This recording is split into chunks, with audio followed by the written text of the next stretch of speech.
Fermez les yeux et imaginez un instant le bleu des vagues embrassant les falaises de Bonifacio, les rayons du soleil flirtant avec le camailleux coloré des vieux bourgs du centre-ville. Sentez, sentez cette douce odeur de romarin et de châtaigne qui vous envoûte. Sentez cette douce odeur qui vous titille le nez. Vous ne la reconnaissez pas? Celle de la poudre à canon. Vous avez peur, mais il est là. Il vous tient la main. Il vous enlace le cou. Il fait de plus en plus chaud. Et pourtant, c'est la lame froide de son couteau que vous sentez et qui vous ébranle. Vous entendez le doux chant des cigales qui profèrent « A libertà o a morte », la liberté ou la mort. Votre poitrine s'opprime. C'est la fin. Voilà qui était Angelo. Même s'il se prenait pour un messie envoyé de Dieu, n'était qu'un terroriste. Il faisait fi des règles, il faisait fi de la démocratie, et par-dessus tout, il faisait fi de ses victimes. La plaie pour eux est encore béante, et elle le sera toujours. À ces hommes et femmes qui sont morts à cause d'une idéologie, à ces hommes et femmes qui sont morts à cause de l'extrémisme, à ces hommes et femmes qui, émettant leur terre natale, qu'ils ont été enterrés avant même d'embrasser leurs enfants une dernière fois. Les morts ont le droit à la parole, dit-on, et pourtant, ils ont été étouffés par la terre de leur île. Et derrière tout monstre se cache aussi un homme, un être humain, un fils, un père de famille. Car Angelo était aussi cela. Monsieur de Dieu eut 2 fils. L'un était aimé, l'autre était abandonné. L'un était Abel et l'autre Caïn. Et même si l'histoire ne se finit pas aussi tragiquement, Vladilène a été lâché, raillé, négligé, répudié. Bref, orphelin. Orphelin par son propre père. Ah, papa. 4 lettres, le premier homme qu'on aime, notre premier ami. Et même si pour Vladilène, ce mot affectueux n'a pas de sens, même si pour Vladilène, ce mot affectueux n'a que synonyme, celui de lâche, imaginez sa réaction, ses sentiments quand il reçoit ce télégramme. Aujourd'hui, papa est mort, ou peut-être hier, je ne sais pas. Enterrement demain, sentiment distingué. C'est la confrontation de la peur et du vide, laquelle il connaît si bien. C'est la confrontation de l'amour et de la haine, ce sentiment qui le ronge. C'est la confrontation de la mort et de la vie, ce sentiment auquel il doit faire face.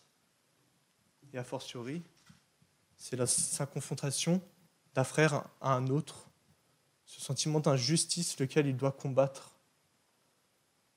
Alors, conséquemment, la défense arguera que la demande doit être validée, car au regard de l'article R 2213-40 du Code général des collectivités territoriales, l'exhumation doit être demandée d'une part par le parent le plus proche, et d'autre part, validée par le maire du lieu d'inhumation. En revanche, ce que ma contradictrice ne vous dira pas, elle ne vous dira pas que Vladilène a été exclu lors de la saisine faite par la défense, et ça n'a pas été notifié au maire de Bonifacio, la filiation avec Angelo. On ne peut parler, penser et ressentir à la place d'Angelo. Mais Paris a fait de lui un homme nouveau en proie à la solidarité fraternelle, celle qu'il n'a jamais inculquée à ses fils. Et qu'on le veuille ou non, mesdames et messieurs, qu'on le veuille ou non, chers membres du jury, Vladilène était son fils. Il était son fils, un ange déchu, certes, mais un ange. Le Conseil d'État, dans son arrêt du 9 mai 2005, rappelle que l'accord de l'exhumation doit être validé par tous les parents proches et que, de facto, en cas de conflit, l'administration doit refuser l'exhumation le cas échéant. Or, en l'espèce, ça n'a pas été le cas. Mais le terrain judiciaire ne sert pas à se nuire. Et mon client ne veut pas enterrer cette relation fraternelle déjà enfouie. L'épître Paul a dit, il y a de cela bien longtemps, « Supportez-vous les uns les autres, et si l'un a sujet à se plaindre de l'autre, pardonnez-vous réciproquement. Comme Christ vous a pardonné, pardonnez-vous aussi.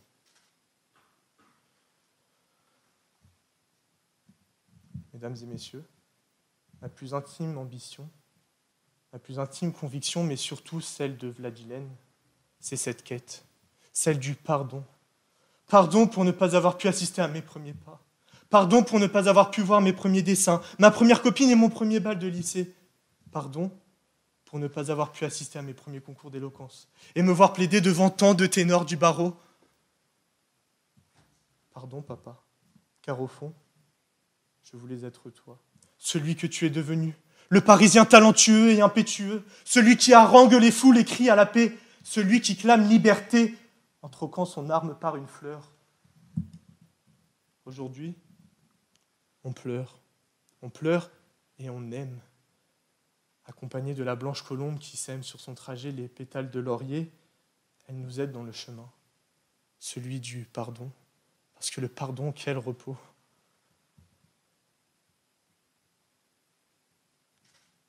Un jour, papa, tes petits-enfants viendront te voir au cimetière, au Père-Lachaise. Et peut-être que tu joueras à la pétanque avec Proust ou Voltaire. Peut-être que tu regarderas le service après-vente des émissions avec Pierre Desproges. Et à ce moment-là, on leur expliquera pourquoi tu es à Paris. Un jour, et pour vivre une seconde vie, il te faudra quitter la première. D'un rien et nu comme un verre. Et à travers de nouveaux horizons, tu recréeras ton univers pour seule condition d'en trouver la lumière, mon enfant. Paris. Paris fut cet horizon derrière la tempête. Paris fut cet horizon derrière la tempête, et à l'instant où il est descendu du ferry, sa nouvelle vie a commencé là où commence la liberté, dans la ville lumière. Enfin, après avoir insulté une dizaine de motards sur l'autoroute dans les bouchons et passé un week-end à remplir des papiers administratifs, la ville lumière. Bien sûr, on ne leur dira pas qu'une tombe c'est sacré et que la toucher est profane. Bien sûr, on ne leur dira pas qu'on a failli soulever tes ossements et t'enterrer une deuxième fois. Tout ceci est bien trop abracadabrantesque. On leur dira simplement que papy mérite le repos là où il est, pour toujours. Des pleurs, des sourires et des cris, telle est l'incipit de la vie. Le silence, le repos et le salut, telle en est sa conclusion. Alors aujourd'hui, chers membres du jury, et en vertu de l'article 16.1.1 du Code civil, le respect du haut corps humain ne cesse pas après la mort. Et il y a un temps pour tout. Il y a eu celui de la vie, et il y a eu celui du deuil, accompagné de ses coupes de rosée en bon et fidèle Parisien. Son cœur s'est battu à Paris. Il s'est arrêté à Paris et reposera à Paris. Voilà la seule chose qui compte aujourd'hui pour vous, pour son fils et pour lui. Alors, tout à l'heure, quand vous rendrez votre verdict, Monsieur le Président, Mesdames et Messieurs les membres du jury, fermez les yeux et imaginez un instant le son des cloches de l'église qui sonnent et qui résonnent. Vous êtes étroits, oppressés. Vous sentez des gouttes d'eau couler le long de votre joue. Il fait noir, les rayons du soleil sont éteints. À présent, c'est la terre qui se mélange aux larmes. Vous êtes mort, on vous enterre. Ouvrez-les et imaginez toujours que vos proches, vos amis, vos parents, vos enfants vous enterrent dans un petit cimetière de Bonifacio. Ils vous lancent un dernier au revoir, une dernière rose, un dernier baiser. À côté de vous, celui qui partagera votre sentiment pour l'éternité, votre colloque de tombe, si on peut dire ainsi. C'est un terroriste, celui qui vous a enterré. Vous criez comme ce jour-là, et personne ne peut vous entendre, à part lui, votre bourreau. Alors, laissez-le. Laissez les portes de la nuit fermées. Laissez-le, lui et ses démons, en paix. Laissez-le, lui et son fils, à Paris, là où ils ont tant de choses à se dire encore, là où ils ont tant de choses à se pardonner. Laissez-le pour concilier un père et son fils. Et c'est comme ça que vous rendrez notre vieille justice humaine. Et puis, vous allez lui rendre hommage à ce père. Vous allez lui rendre hommage en écoutant ces mots, celui d'un autre père, d'un papa. Vous allez écouter et pleurer ces mots en les faisant vivre, en les rendant immortels parce que c'est ce qu'il aurait toujours voulu là-haut. Vous allez écouter et pleurer les mots d'un homme, un grand homme, mais qui était toujours humble. Un homme qui s'appelait et qui s'appellera toujours Maître Mot et qui disait « Vous allez terminer la plus belle œuvre que des hommes soient capables d'accomplir. Vous allez, aujourd'hui, terminer de faire grandir un homme. »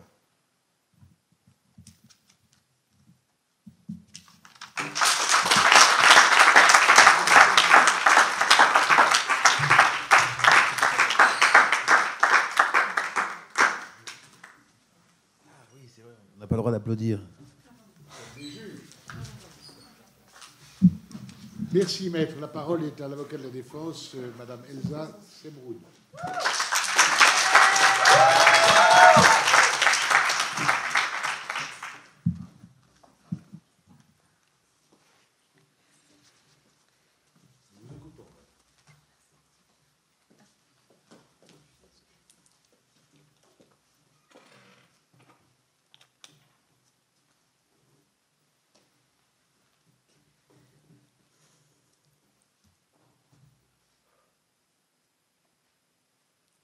Mon fils, regarde. Et vois-tu ces falaises blanches, ces éternels édifices érigés à la gloire du ciel, ces ailes déchues, laissées en cadeau à la terre. Regarde-les. Ces dissédants millénaires tenir tête à la mer. Mon fils, écoute. Est-ce que tu l'entends, le chant de cette sirène, cette même mélodie à la tonalité des flots qui mangent les hommes, cette comptine séculaire, cesse dans le dernier soupir d'une vague et vient dans une dernière étreinte mourir sur les rochers. Mon fils, touche-les.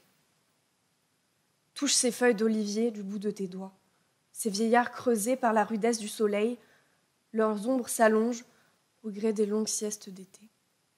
Enracinés sur leur terre de toujours, leurs branches s'étendent, comme nourries par le sel marin et la poussière d'étoiles. Mon fils, est-ce que pour la première fois, tu la vois vraiment, la Corse, la terre de tes ancêtres? Papa, je la vois. Les falaises font toujours face à la mer, le soleil brûle ma peau, et ce, même à l'ombre d'un olivier. Seulement, papa, il manque une pierre à l'édifice. La terre pleure ton absence et ton étoile peine à rejoindre ses sœurs. Le pays endeuillé réclame la dépouille de son fils.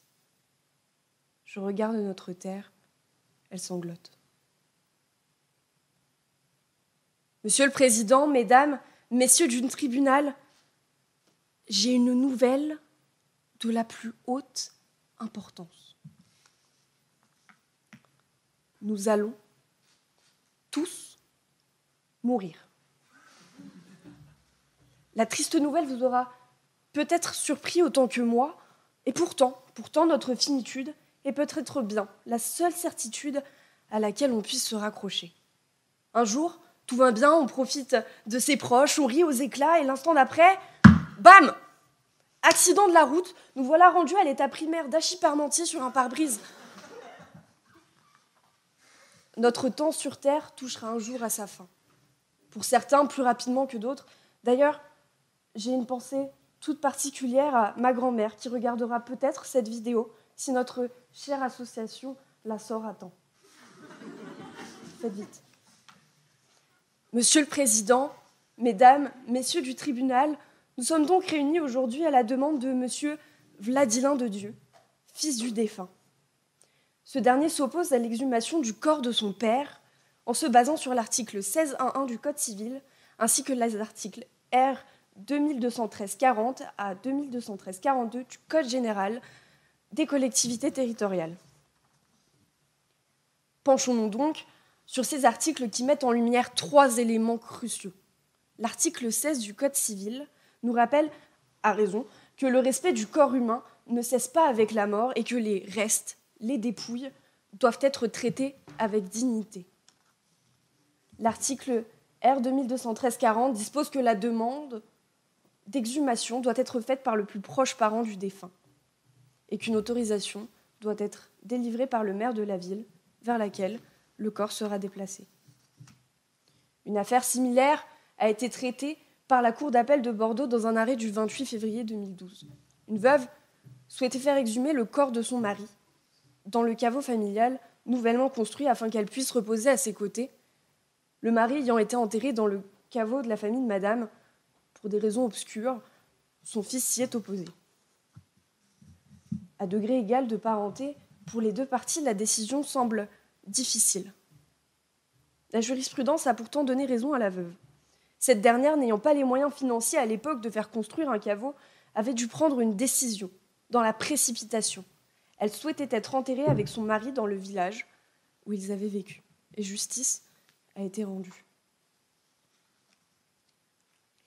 Monsieur le Président, Mesdames, Messieurs du tribunal, où souhaitez-vous être enterrés ? Ou inhumés d'ailleurs, tout est une question de préférence. Une question bien peu commune, je le conçois. Alors, si comme moi, vous ne parvenez pas à songer à un lieu en particulier, la réponse la plus simple, selon moi, est la suivante: auprès des siens. Auprès de sa famille. De ces personnes qui, n'importe où sur terre, nous font nous sentir comme à la maison. S'étendre à tout jamais auprès de ceux qui un jour ont su faire battre nos cœurs. Trouver le repos au plus près de leurs souvenirs. Ange de Dieu est né en Corse. Aimer sa terre comme on aime une mère. Cet exil auquel il a été condamné de son vivant a peut-être précipité ce pied dans la tombe. Alors oui, il s'est construit comme il le pouvait, il a tenté de se reconstruire, mais une pièce cruciale manquait à cet ouvrage malingre. Son cœur. Mesdames et messieurs, son histoire, écrite à l'encre des songes sur le feuillet de sa mémoire, se trouvait cachée entre deux galets, quelque part à Bonifacio. Le plus proche parent du défunt peut faire une demande d'exhumation. Alors certes, en sa qualité de fils, M. Vladilin de Dieu est un proche parent du défunt, sur le papier du moins, mais dans les faits. Monsieur n'a jamais réellement entretenu une bonne relation avec son père. Enterrons-le à Paris, qu'on n'en parle plus. Ce sont les mots de M. Vladilin, une vulgaire besogne, du travail administratif tout au plus, du mépris pour un père qu'il n'a jamais vraiment connu. Un point final à une histoire pas tout à fait commencée, jamais réellement terminée.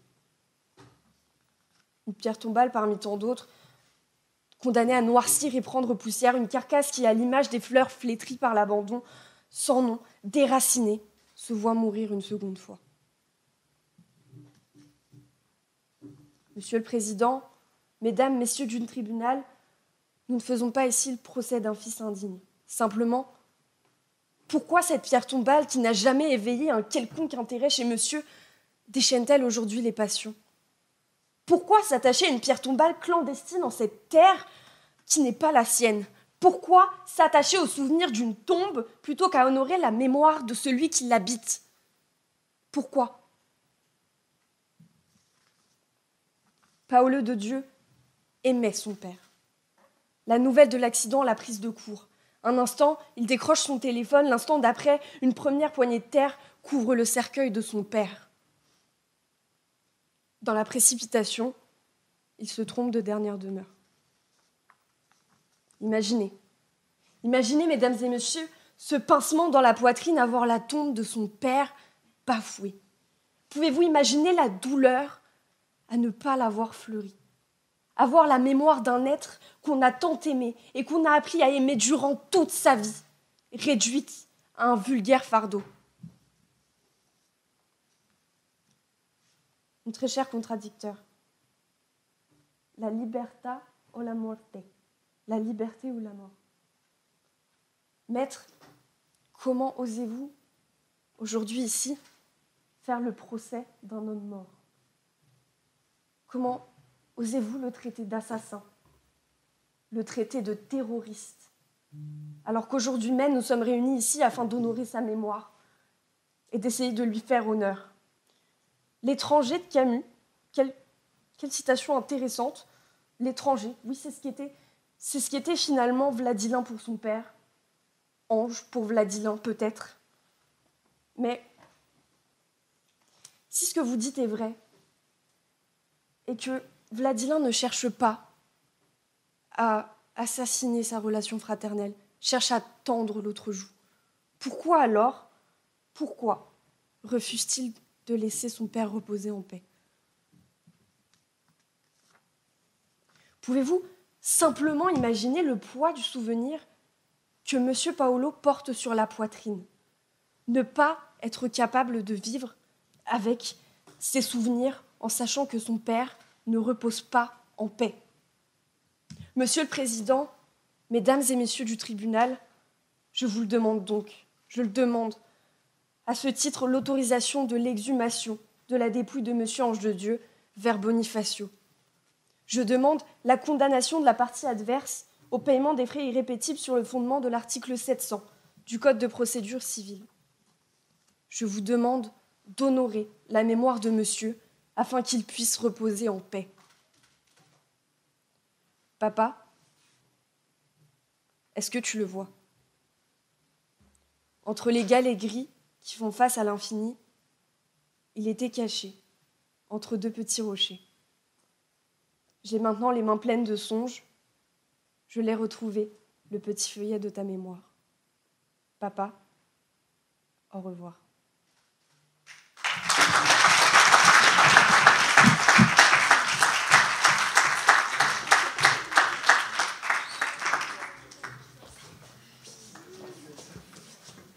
Vous observerez, mes chers maîtres, que le jury ou le tribunal, contrairement à l'usage, n'a pas pu s'empêcher de vous applaudir, ce qui ne veut pas dire qu'il préfère l'une plutôt que l'autre ou l'autre plutôt que l'un. Mais je suggère qu'à l'avenir, nous restions dans cette espèce d'objectivité sereine qui ne se dévoilera comme parti pris qu'à la fin. Le deuxième procès est celui contre le ministère public pour la défense et pour le ministère public contre l'auteur présumé d'un meurtre. Je vais donc demander, selon l'usage,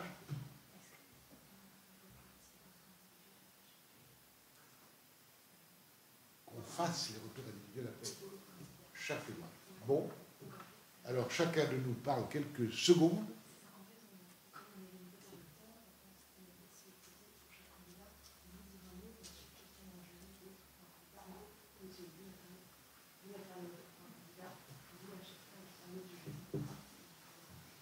Bon, eh bien, on va le faire. À vos ordres. Alors, je propose, puisque nous allons commenter rapidement le premier dossier, que Clotilde Le Petit, qui vient de me regarder, dise ce qu'elle pense de la plaidoirie de M. Enzo Georges. Et ensuite, nous demanderons à Mme Goldman ce qu'elle pense. Il est normal que les femmes parlent les premières. Nous ne sommes que des hommes. Et que Mme Goldman nous dise ensuite ce qu'elle a pensé de la plaidoirie de Mme Elsa Semrhout. J'ajouterai un petit mot à chacun.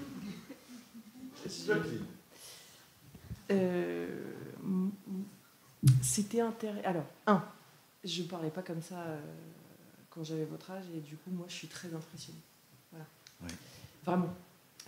J'ai appris à parler, vous avez dit, se construire en tant qu'orateur, et moi, j'ai véritablement appris au fur et à mesure où je l'ai fait, avec cette espèce de trouille que j'ai jamais complètement domptée d'ailleurs, avec laquelle je fais, etc. Bref, je suis très impressionnée, et donc voilà, ça c'est quelque chose que je salue. Par ailleurs, a priori, moi, mon cœur aurait été de le mettre en Corse. Et pourtant, j'ai beaucoup aimé vos arguments parce que j'ai eu l'impression que vous étiez en défense, c'est-à-dire là où c'était moins évident. c'est le rôle du fils mal aimé auquel on va prêter une amertume. Donc quand même, c'est celui qui est le moins beau dans l'histoire. Et ce que j'aime, c'est que vous dites que Paris, c'est là où ce fils-là peut pardonner le père forcément manqué, mais idéalisé, puisque c'est là où il a été beau. Et avec cette espèce de notion de pardon qui est un peu exprimée comme la possibilité de recouvrir une douleur, quoi. On donne un peu par-dessus. Voilà, et c'était assez beau ce moment d'en faire un bel homme, justement, et de ne pas le réduire à un terroriste. Voilà, c'était beau comme argument, ça m'a beaucoup plu. J'ai noté plein de trucs que je ne vais pas vous dire parce que sinon ce serait lourd. Vous avez un ton merveilleux. Peut-être, si je peux aller formuler une critique pour faire genre je suis légitime en tant que juré, ce serait juste quelques silences pour donner encore plus de force à votre ton qui est hyper bien mis. Voilà. Merci. Sabrina Goldman. Oui, donc Elsa Semroud, c'était très bien. Vous avez... Je ne la vois pas. Ah voilà. D'abord, vous avez une très jolie voix. Vous avez un très beau phrasé. Il y a effectivement quelque chose qui se dégage tout de suite quand vous prenez la parole. Vous êtes en phase avec la salle et avec le public, ça c'est très bien. C'est-à-dire qu'on sent que vous avez fait l'effort, évidemment, de préparer et d'écrire un discours, une plaidoirie, mais que vous êtes réservé une marge de... Je ne sais pas si c'est forcément de l'improvisation, mais en tout cas de prendre le pouls du public. Et ça, c'est évidemment essentiel parce que dans ce type d'exercice que vous faites aujourd'hui, c'est un exercice d'éloquence, mais vu comme un futur exercice de plaidoirie. Et une plaidoirie, à mon sens, ne peut jamais être écrite à l'avance.